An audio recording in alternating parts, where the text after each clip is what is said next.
ओम शंकरं शंकराचार्यं केशवं वादरायणं श्रोत्रभाष्यकृतो वंदे भगवन्तो पुनः पुनः।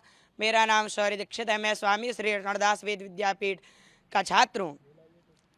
प्रयाग माघ मेला में जो साधु संतों के साथ, ब्राह्मणों के साथ जो अपराध हुआ, जो उनकी शिखा चोटी खींची गई, उनको दंडित किया गया, वे बहुत सी सख्त अपराध है। इस सनातन धर्म में जो आज सृष्टि है वो ब्राह्मणों की ही कृपा है। आज भगवान राम जी खुद कहते हैं, जब परशुराम जी के साथ संवाद हुआ तो भगवान राम कहते हैं कि विप्र प्रसादात धरणी धरोहम। विप्र की ही प्रसाद है जो मेरा धरण, मतलब धरणी मतलब माँ, मैंने जिस धरणी से जन्म लिया वो विप्र का ही प्रसाद था। भगवान जब श्रृंगी ऋषि द्वारा वशिष्ठ जी ने यज्ञ कराया तो उसके बाद जो प्रसाद दिया उसी से राम जी का जन्म हुआ। तो कहते विप्र प्रसादात धरणी धरोहम विप्र प्रसादात कमलावरोहम। विप्र का विश्वामित्र जी का ही प्रसाद था जो सीता जैसी कमल स्वरूपा माता का वर्णन किया। और कहते हैं विप्र प्रसादात अजिताजितोहम। कहते रावण जैसा जिसको कोई जीत नहीं सकता था, कहते विप्र की ही कृपा थी जो अजिताजितोहम, जिसको ना जीता सका अजिता उसको जीता, इसी विप्र की ही कृपा थी। और विप्र प्रसादात मम राम नामम, जिस राम नाम को लेके आदमी तरता है वो विप्र की ही कृपा थी। ये ब्राह्मण की ही कृपा थी कि भगवान राम जी का नाम राम पड़ा। ये विप्र समाज जो है, ये विप्र अगर नहीं होगा तो सृष्टि नहीं होगी। ये विप्र शिखा चोटी जो खींची गई है बहुत ही अधर्म का कार्य है। शिखा का मतलब जानते हैं आप लोग? शिखा सनातन धर्म की शान है। शिखा नहीं होगी तो ब्राह्मण का तेज कैसे होगा? ब्राह्मण के तेज शिखा में ही होता है। शिखा को आप खींच रहे हैं, ब्राह्मण जो वेद पढ़ते हैं, वेद का तेज शिखा में होता है। वेदों के छेड़ना आप पूरी सृष्टि को छेड़ रहे हैं। पूरे मामले को लेकर के उप मुख्यमंत्री ब्रजेश पाठक जी को बड़ा ही मेरा धन्यवाद है कि उन्होंने ब्राह्मणों की बात को रखा। आज इस दुनिया में कलयुग का प्रभाव ऐसा है कि ब्राह्मणों को कोई पूछ नहीं रहा है। ये बहुत ही गलत है। अगर ब्राह्मण नहीं होंगे तो समाज नहीं बन पाएगा। इस समाज को जगाने वाला, इस समाज को बनाने वाला एक ब्राह्मण है। अगर ब्राह्मण नहीं होगा तो पूरी सृष्टि उथल पुथल जाएगी। ब्रजेश पाठक जी को मेरा बहुत ही धन्यवाद। हमारे सारे विद्यार्थी गुरु जी के साथ मैं सबको धन्यवाद करता हूँ। ब्रजेश पाठक जी को मेरा बहुत ही धन्यवाद है जो उन्होंने ब्राह्मणों की बात को रखा। ब्राह्मणों को ऐसा पहली बार ही हुआ है कि ऐसे हमारे उत्तर प्रदेश के उप मुख्यमंत्री जी ने ब्राह्मणों को पूछा। एक बार ब्राह्मणों की भी बात देखी कि ब्राह्मण क्या कह रहे हैं। भाई ब्राह्मण का साथ नहीं देगा तो किसका देगा?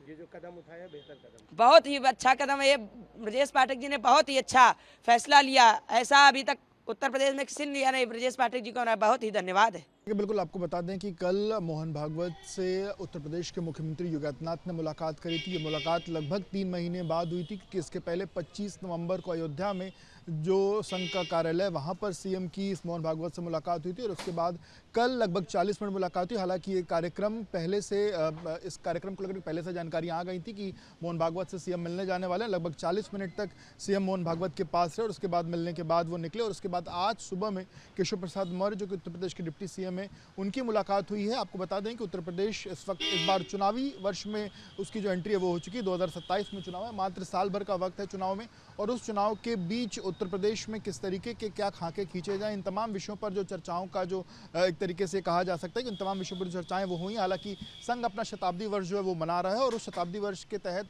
अलग अलग जगहों पर संघ जो है अपने कार्यक्रम कर रहा है। और उत्तर प्रदेश जब यहाँ राजधानी लखनऊ में जब जो संघ प्रमुख पहुंचे तो उनके 4 अलग अलग कार्यक्रम थे और उन 4 अलग अलग कार्यक्रमों से इतर संघ प्रमुख ने कुछ अन्य लोगों से मुलाकातें करी और उसमें सीएम और केशव प्रसाद मौर्य इन दोनों से मुलाकात का जो समय वो उन्होंने अलग से दिया था। अब हालांकि आपको ये भी देखना होगा कि जब 2024 का चुनाव था उस दौरान के जो नतीजे थे वो बहुत ही भारतीय जनता पार्टी के मुफीद नहीं आए थे और उस दौरान इस बात को लेकर के चर्चाएं थी कि संघ ने जिस तरीके से सक्रियता के साथ काम करना चाहिए था उस तरीके से संघ ने जो है वो भारतीय जनता पार्टी की मदद नहीं करी थी। और अब चूंकि 27 में एक बड़ा लिटमस टेस्ट है भारतीय जनता पार्टी का और उन तमाम विषयों को लेकर के संघ से लगातार संवाद रहे, संघ लगातार मदद करे, इन तमाम विषयों पर जो है चर्चाएं कहीं ना कहीं देखी जा रही कि तमाम विषयों में चर्चाएं हुई होंगी। हालांकि इसके अलावा एक और विषय है जो कि आने वाले दिनों में होने वाला, उत्तर प्रदेश में बड़े फेरबदल जो होने वाले हैं।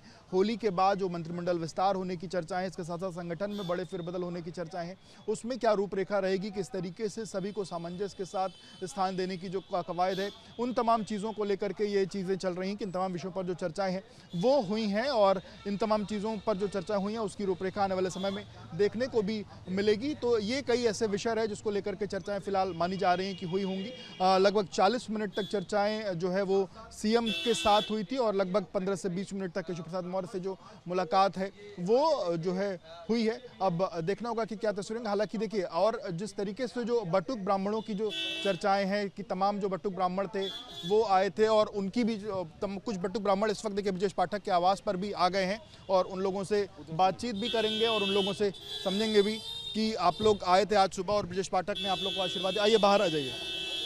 आप लोग आज सुबह ब्रजेश पाठक के आवास पर आए थे और क्या आशीर्वाद दिया आप लोगों ने ब्रजेश पाठक जी को और क्या कुछ हुआ? जी, आज आप लोग सुबह ब्रजेश पाठक जी के आवास पर आए थे, क्या कुछ आशीर्वाद दिया और क्या कुछ हुआ आज सुबह?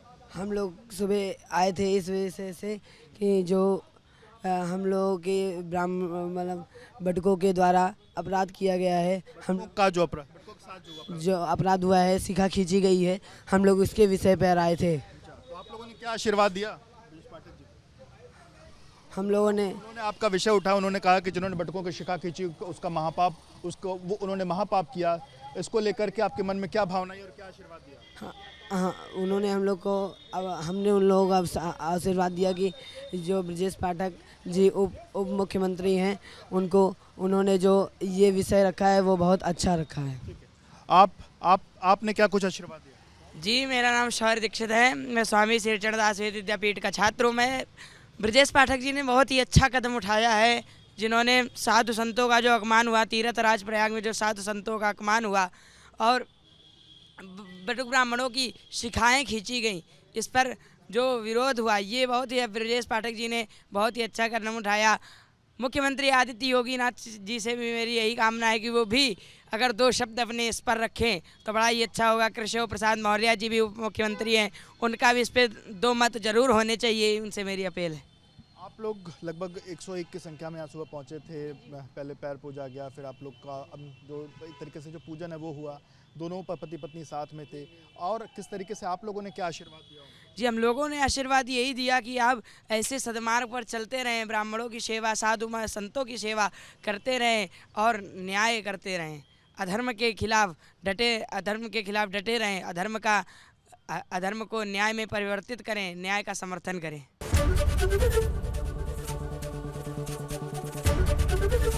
एबीपी गंगा, खबर आपकी, जुबान आपकी।